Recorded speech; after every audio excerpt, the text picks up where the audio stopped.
কালটা পেয়েছি, আমি এলাকার প্রোগ্রাম বেশি দিছি, আমার নামে কালটা পাইছি। আমার মা জানা যাবে, এলাকার মানুষ ওরা নাই কারণ ভালোবেসে আমার মা জানা যায় কালকে গিয়ে হাজির হয়েছেন। তখন কালকে রাত্রে আমি প্রোগ্রাম গেছি, কথা বলছি এলাকায় আরো সময় দিব। আমি বললাম একদিন এলাকার মানুষ আমার জানাজা যাবে, আমার জন্য দোয়া করবে। জামালপুর চলে গেছি, জীবনে এরা আসতে পারে, আসতে পারে, আবার জীবনে না যেতে পারি, কথা বলে ঠিক না বেটি? এই বিদ্যাকূট, এই সিলেট, এই দুর্গাপুর, বেরকুড়া আমার লোক, আমার আত্মার লোক, আমার কলিজার লোক, আমার সুখে তারা, আমার বিপদে তারা, কথা বলে ঠিক না বেটি? এই জন্যে আমি আমার টার্গেট পাল্টাই ফেলছি, এবছর ইচ্ছাকৃতভাবে অনেক দূরে প্রোগ্রাম দিচ্ছি, চাই দিচ্ছি আরো দেওয়ার কথা ছিল, সে টার্গেট আমি কালকে পরিবর্তন করে ফেলছি। না, এলাকার যদি একটা বাড়ির মাফি বেশি আমার সময় দিতে হবে, আমি এলাকার সন্তান, আমার হক আছে, কথা বলে ঠিক না বেটি? যার কারণে এই নবীনগরের এমন ওলামায়ে কেরাম গেছে যাদেরকে দাওয়াত দিয়া, ফোন দিয়া না, দাওয়াত বাড়িতে গিয়া দাওয়াত দিয়ে নেওয়া যায় না, কিন্তু শুধুমাত্র ফেসবুকের মাধ্যমে পেয়ে আমার মারজাদা হাজির হয়েছেন। এটাই প্রমাণ করে আপনারা, আমার উলামায়ে কেরাম, আমার মুরব্বীরা আমাকে ভালোবাসে। এই জন্য আমার ভাবারা, আমাদের চলে যেতে হবে, চলে যেতে হবে। এই দুনিয়া থাকার জায়গা না, এই দুনিয়া আমি থাকতে পারবো না। আজ না হয় কাল, কাল না হয় পরশু, একদিন না একদিন আপনার মূর্তি হবে, মূর্তি হবে। কিন্তু কথা মনে রাখেন, যেহেতু আপনি দুনিয়াতে আসছেন মরণ দিয়েই আসছেন, ঠিক না? কিন্তু আপনার মৃত্যুর পরে আপনি জানাজা পাইতেও পারেন, নাও পাইতে পারেন। আপনার মৃত্যুর পর আপনি গোসল পাইতেও পারেন, নাও পাইতে পারেন। আপনার মৃত্যুর পর আপনার কাফন পাইতেও পারেন, নাও পাইতে পারেন। আপনার মৃত্যুর পর আপনাকে কবরে শোয়াইতে পারে, নাও শুতে পারেন, কিন্তু মরণটা নিশ্চিত, এতে কোনো সন্দেহ। কত মানুষ শুনছি, এখন তো ফেসবুক ইন্টারনেটের যুগ, এমন কিছু বিচক্ষণ লোক আছে, একটা লোক অ্যাক্সিডেন্ট করে রাস্তাঘাটে মারা গেলে তার ছবি ছেড়ে দেয়, তার আত্মীয় স্বজন থাকে, তালাশ করে একটা সন্ধান পাওয়া যায়। আজ থেকে 20 বছর, 30 বছর, 10 বছর আগে কথার কথা যদি কোনো ব্যক্তি গায়েব করে ফেলতো, তাকে হাইজ্যাক করে ফেলতো, কোথাও মাইরা ফেলা দিত, এমন যদি সন্ধান না পাইতো, আহা, কোথায় গোসল, কোথায় কাপড়, কোথায় কবর, কই কি, কথা বলেন ঠিক না বেঠিক? ও আমার বাবারা, এই জন্য বলতেছিলাম মৃত্যুবরণ করতে হবে, মরণ থেকে কেউ রেহাই পাবেন না। আজ না হয় কাল, কাল না হয় পরশু, আপনার বর্তমানে জন্য বলেন কুল্লু নাফসিন যায়িকাতুল মাউত, প্রত্যেকটি মানুষ মৃত্যুর স্বাদ গ্রহণ করতে হবে, প্রত্যেকটি মানুষ মরতে হবে। ও আমার বাবারা, যেহেতু আমি দুনিয়াতে আসছি, আমার মৃত্যুবরণ করতে হবে, মরতে হবে। খবর নিয়ে দেখেন, বাবা তোমার ইসলাম থেকে নিয়ে ঈসা রুহুল্লাহ পর্যন্ত 1,24,000 পয়গম্বর, মতান্তরে 2,24,000 পয়গম্বর দুনিয়াতে আসছেন, কোন নবী থাকতে পারেন না। বোঝা গেল আমি আপনিও থাকতে পারবো না, কথা বলেন ঠিক না বেঠিক? ও বাবা, যদি তাকাই যাইতো, এই দুনিয়ায় যদি তাকা সম্ভব হতো, আমার আপনার নবী, উম্মতের কান্ডারি নবী দুনিয়ার থেকে বিদায় নিতেন না। আল্লাহর নবী দুনিয়াতে বিদায় হয়ে গেছেন, নবী দুনিয়াতে বিদায় হয়ে গেছেন, এই কথাই প্রমাণ করে নবী যেহেতু দুনিয়াতে থাকতে পারেন না, আমি আপনি দুনিয়াতে থাকতে পারবো না।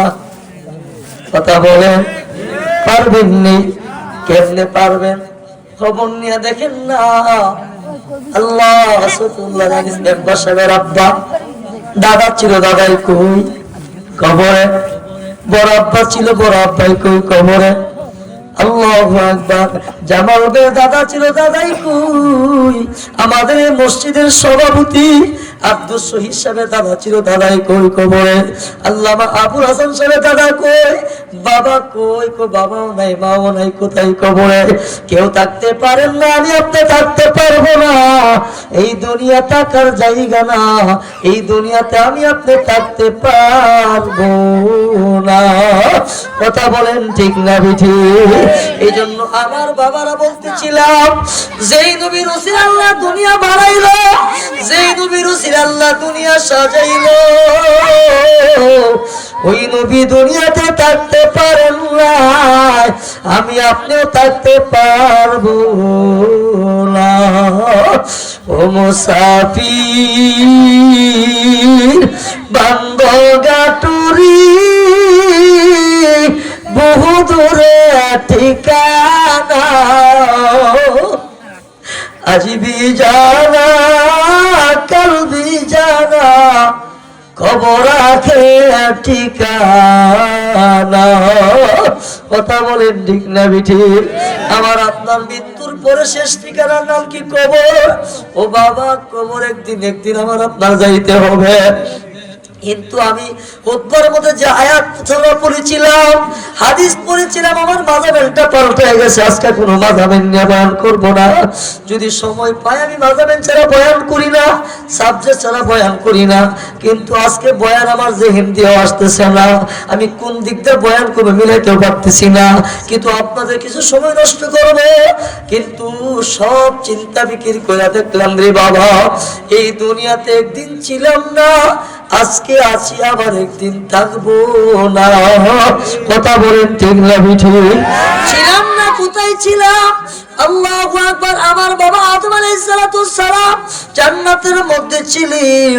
আল্লাহ আদম নবীরে দুনিয়াতে পাঠিয়ে বুঝিয়ে দিলেন, এই দুনিয়া থাকার জায়গা না, আমাদের আসল বাড়ি হলো জান্নাত। কথা বলেন ঠিক না বিঠিক? এই জন্য আমার বাবার বন্ধুরা, এই দুর্গাপুর থেকে আল্লাহু আকবার, এই দুর্গাপুর মসজিদের কমিটির লোকেরা কিছু মালানোর জন্য ব্রাহ্মণ বেড়ে গেছে। 2 ঘন্টা 5 ঘন্টার বেশি থাকবে না, আবার নিজের গ্রামে ফিরে আসতে হয়। কথা বলেন ঠিক না বিঠিক?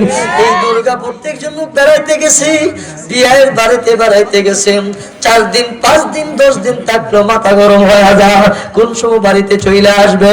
একদিন না একদিন বাড়িতে চলে আসতে হবে। কথা বলেন ঠিক না বিঠিক? না না, আমার দুনিয়ার নিজের বাড়ি ছাড়া ভালো লাগে না। ঠিক আমার আপনার বাড়ি ছিল জান্নাতে। বাবা আদম নবীর আল্লাহ দুনিয়ার জমিনে কিছুদিনের জন্য পাঠিয়েছেন। কথা বলেন ঠিক না বিঠিক? কিছুদিনের জন্য আল্লাহ দুনিয়াতে পাঠাইলেন। তাহলে বোঝা গেল বাবা যেহেতু আদম আলাইহিস সালাম জান্নাতে ছিলেন, আমাদের বাড়ি হলো জান্নাত। ওই জান্নাতে আমরা যাব, কে নিয়ে যাব?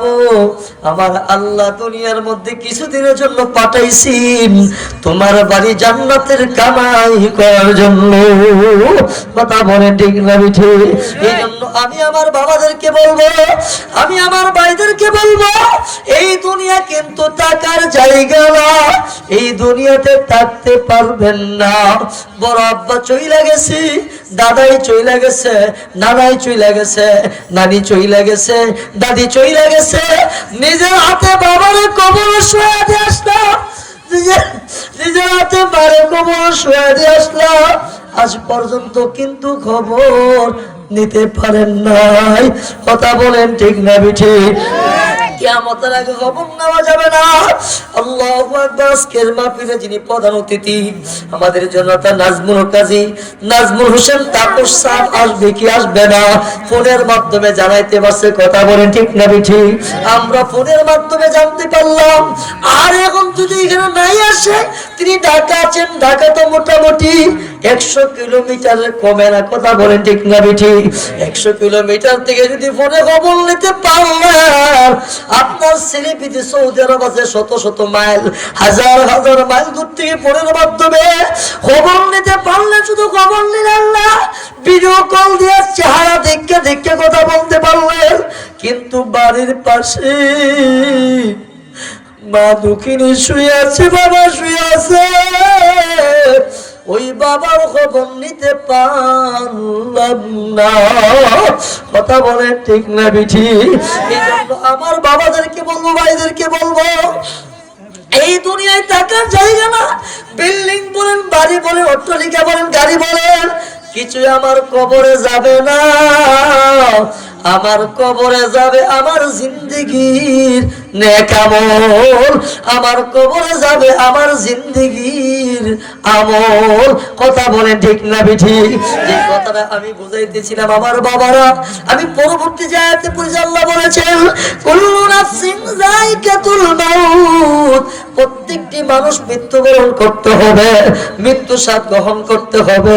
আমার বাবারা, আমার ভাইরা, এই দুনিয়াতে আমি আপনি থাকতে পারবো না, এই দুনিয়ায় থাকার জায়গা না। যদি এই দুনিয়ায় থাকার জায়গা হইতো আমার আপনার নবী যাইতেন না। যেহেতু নবী দুনিয়াতে থাকতে পারেন না, তাহলে আমি আপনি দুনিয়া থাকতে পারবো না। বাবার এই মৃত্যু যে কত কঠিন, মৃত্যু যে কত যন্ত্রণাদায়ক হবে। আল্লাহু আকবার। আমার নবীর ইন্তেকালের সময়, আমার নবীর সাকরাতের সময় আম্মাজি আয়েশা সিদ্দিকার ভাষ্যকার তিনি বলেন মৃত্যু যে কত কঠিন আমি আগেই জানতাম না।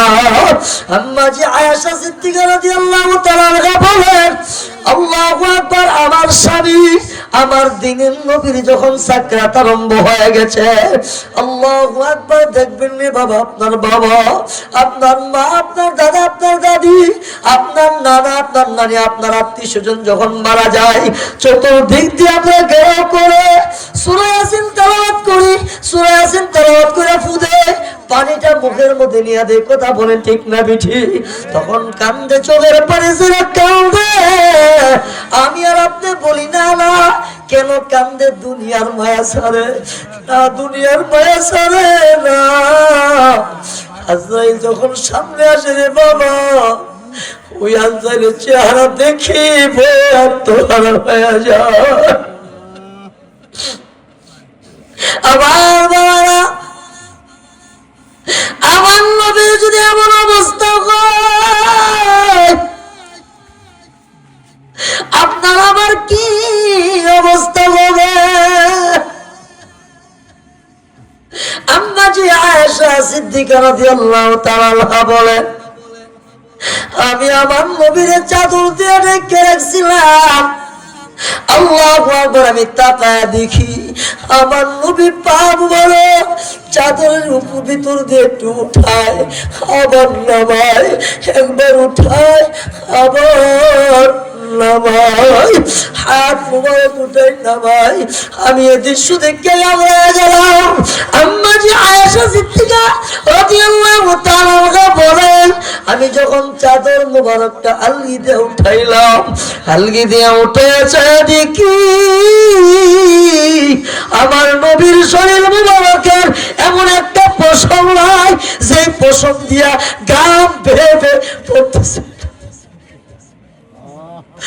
আম্মাজি আয়েশা সিদ্দিকা রাদিয়াল্লাহু তাআলা বলেন আমি তাকে দেখি আমার নবীর শরীর মোবারকের পশম দিয়া গাম ভেবে পড়তেছে। আমার ধারণা পাল্টে গেছে। ও আমার দুর্গাপুরের বাবারা, ও আমার মেরকুটের বাবারা, দুর্গাপুরের বাবারা, মেরকুটের বাবারা, ও আমার পর্দনিশীল মায়েরা, মা গো মা, আপনি যেদিন বাবার বাড়ি থেকে দুর্গাপুরে নতুন বধূ হয়ে আসছিলেন গো মা, ওই দিন নতুন শাড়ি কাপড় পরে আসছিলেন আপনার সৌন্দর্য দেখার জন্য। এলাকার মহিলারা, গ্রামে মহল্লার মহিলারা দৌড়ে গেছে।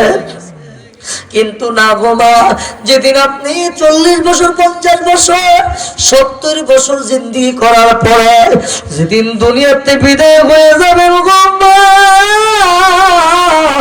সেদিন আপনাকে দেখার জন্য যাবে গো মা। ওই দিন আপনার শরীরে এমন 5টা কাপড় পরে দেবে যেই কাপড়ের পকেট না।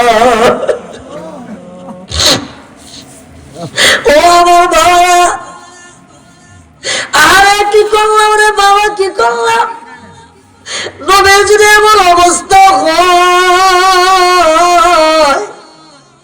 আপনার আমার কি অবস্থা হবে? আল্লাহু আকবার, আল্লাহু আকবার। আল্লাহ নবী, মায়ার নবী, দয়াল নবী রাহমাতুল্লিল আলামিন সাকরাতের সময় মালাকুল মাউত আজরাইল আলাইহিস সালাতু সালাম দরজার পাশে এসে সালাম দিছে, আসসালাতু আসসালামু আলাইকা ইয়া রাসূলুল্লাহ, আসসালাতু আসসালামু আলাইকা ইয়া হাবিবাল্লাহ। নবীজি তেমন কথা বলতে পারে না, কথাগুলো পুরোপুরি ফুটে না। আমার নবী বলে, ফাতেমা দরজাটা খুলে দাও মা। আমার নবী যখন বলার পরে ফাতেমা রাদিয়াল্লাহু তাআলা আনহা যখন দরজাটা খুললেন রে ভাই, দরজাটা খোলার সাথে সাথে আবার লাফ দিয়া দরজাটা বন্ধ করে লাফ দিয়া বাবার সামনে চিৎকার দিয়া বলেন, আব্বা আমি দরজা খুলবো না, আমি দরজা খুলতে পারি না। আব্বা এই লোকটা ঘরে ঢুকতে দিব না কেন, ঘুমা দিবে না? আব্বা এত বিকট বই চেহারাওয়ালা মানুষ এই মদিনাতে দেখি ভাই। কি ঘুমা, কি দেখেছ? ফাতেমা রাদিয়াল্লাহু তাআলা কান্দে, আব্বা ওই লোকটার পা হলো জমিনে আর মাথাটা হলো আসমানের মধ্যে। এত বিকট বই চেহারাওয়ালা মানুষ আমি আর দেখি নাই। আল্লাহর নবী বলে, ফাতেমা যদি দরজা না খুলো গো মা, যদি ঢুকতে না দাও গো মা, এই লোকটা এমনি ঢুকতে পারবে, তুমি দরজা বন্ধ করে আটকে রাখতে পারবে না।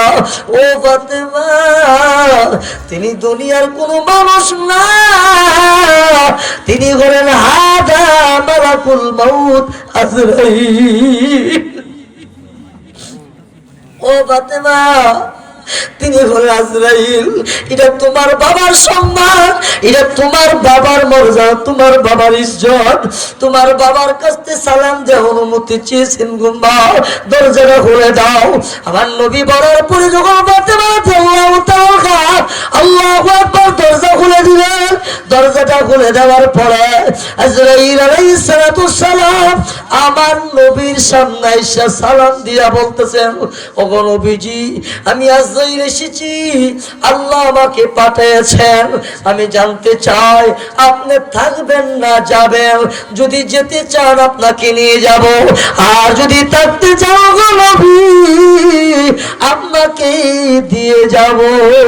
আজরাইল আলাইহিস সালাতু সালাম বলার পরে আমার নবী, দিনের নবী, মায়ার নবী, দয়ার নবী রাহমাতুল্লিল আলামিন বলেন, ও আজরাইল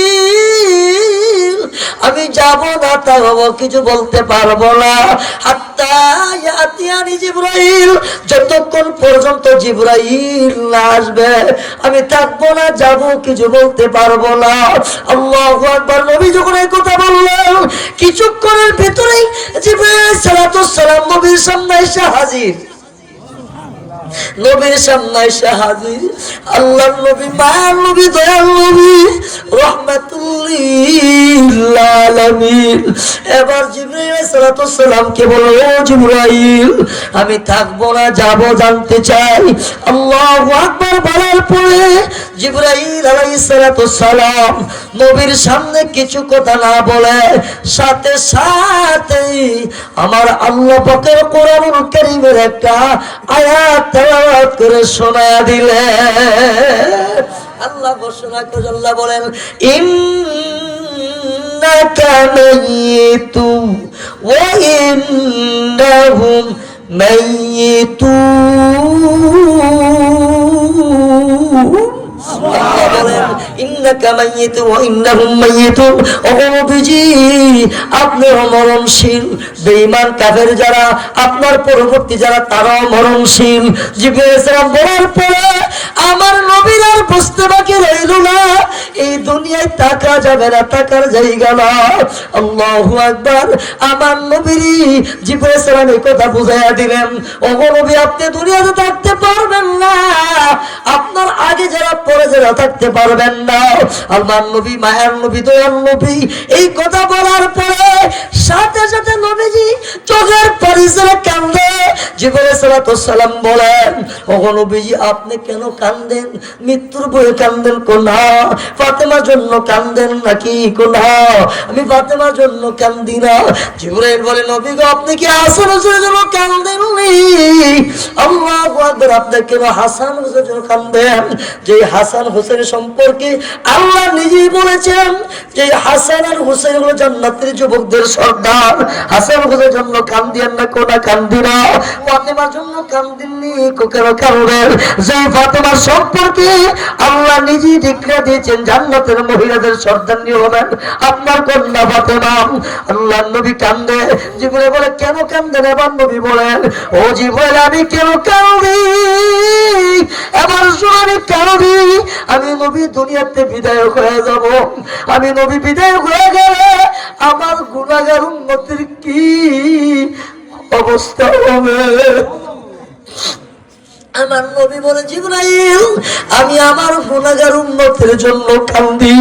ও দুর্গাপুরের কোন বাবা, যেই নবী এখন উম্মতের মায়ের জাতের কাঁদেন, কিয়ামত পর্যন্ত কাঁদতে থাকবেন, কাঁদবেন। আল্লাহু আকবার। নবী বলেন, ও জিবরাইল আমি আমার উম্মতের মায়া কাঁদি। আমার আল্লাহ আমার উম্মতের ব্যাপারে কি সিদ্ধান্ত দিয়েছেন?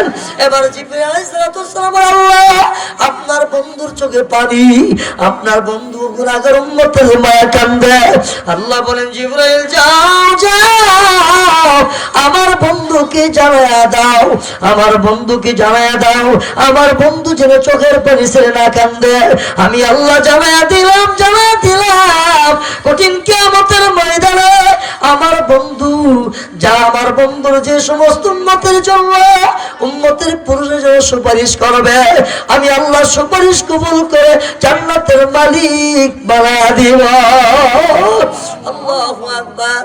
নবীজি সাল্লাল্লাহু আলাইহি সাল্লামের সামনে যখন জিবরাইল আলাইহিস সালাম এই কথা বলে দিলেন, নবীজি নিশ্চিত হইয়া এবার নবী বলে, আজরাইল ফি কবজি রূহিহি, ও আজরাইল এবার আমার জান কবজ করেন, রূহ বের করে নিয়ে যান। নবী যখন অনুমতি দিলেন, আমার নবী যখন পারমিশন দিলেন, আল্লাহু আকবার, আল্লাহু আকবার। আজরাইল আলাইহিস সালাম যখন হাতটা আমার নবীর সিনা মুবারকে রাখলেন, বুকের মধ্যে রাখলেন, নবী একটা চিৎকার দিয়ে বলে, আজরাইল আমি সহ্য করতে পারতেছি না, হাত উঠা। আজরাইল আপনি যখন আমার বুকের মধ্যে সিনার মধ্যে হাত রাখছেন, আমি তাকা দেখতেছি আমি নবীর বুক মোবারক বুকে যেন উহুদ পাহাড়টা ভেঙে পড়েছে।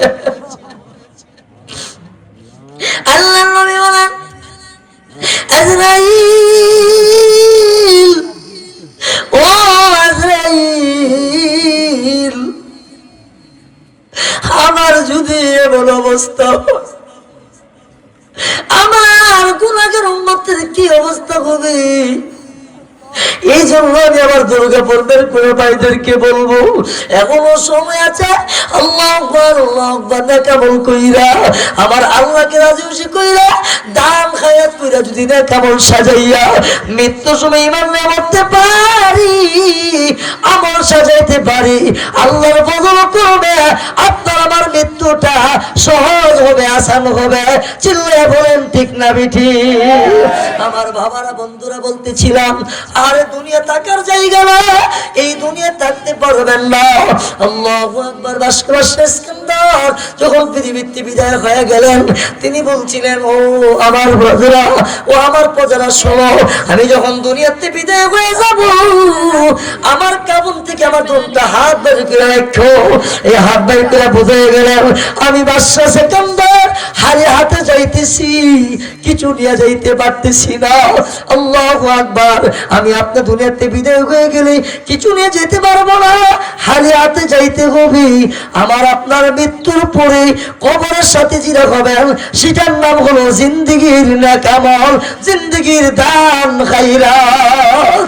কথা বলে ঠিক না ঠিক? ভাই, মৃত্যুর পরে আপনার সাথে ছেলে যাবে, মেয়ে আর আত্মীয় স্বজন যাবে, কেউ কিন্তু আপনার খবর সঙ্গী হবে না। হবে হবে হবে বলে হবে, কেউ আপনার খবর সঙ্গী হবে না। এই জন্য বলতেছিলাম আমার বাবারা, আল্লাহর নবী চোখের পানি ছেড়ে কান্দে। ও ভাই, আমার নবীর মৃত্যু যদি এত কঠিন হয়, মৃত্যুর যন্ত্রণা যদি কঠিন হয়, আপনার আমার কি অবস্থা হবে? এই জন্য তো এমন দেখছি রে বাবা, বেনামাজি ফাসিক ফুজ্জার গুনাহগার সুদকুর আল্লাহ আকবার যখন পৃথিবীতে বিদায় এলে, মৃত্যুর সময় মালাকুল মউত এসে এমন ভাবে আঘাত করলো বাবা, আঘাত করার কারণে কলিজাটা ফাটিয়া ছিটিয়া পায়খানা রাস্তা দিয়ে বাইরে হয়ে যায়, এমন আছে না নাই? আর জোরে বলেন। আমাদের কত মুরব্বীতে শুনছি, লাশটা যখন ধুইতে গেছিল নিজে দেখছি কি যে অবস্থা, কত কঠিন মৃত্যুর যন্ত্রণা, যে কত কঠিন। এই জন্য বলা হয়েছে মৃত্যুর যন্ত্রণা কত কঠিন, সইতে আমি পারিব না। মৃত্যুর যন্ত্রণা কত কঠিন, সইতে আমি পারিব না। কবরের আযাব কত কঠিন, সইতে আমি পারিব না। ওগো দয়াময় হে রহিম, পাই যে শুধু তোমার করুণা। মৃত্যুর যন্ত্রণা কত কঠিন, সইতে আমি পারিব না। কবরের আযাব কত কঠিন, সইতে আমি পারিব না।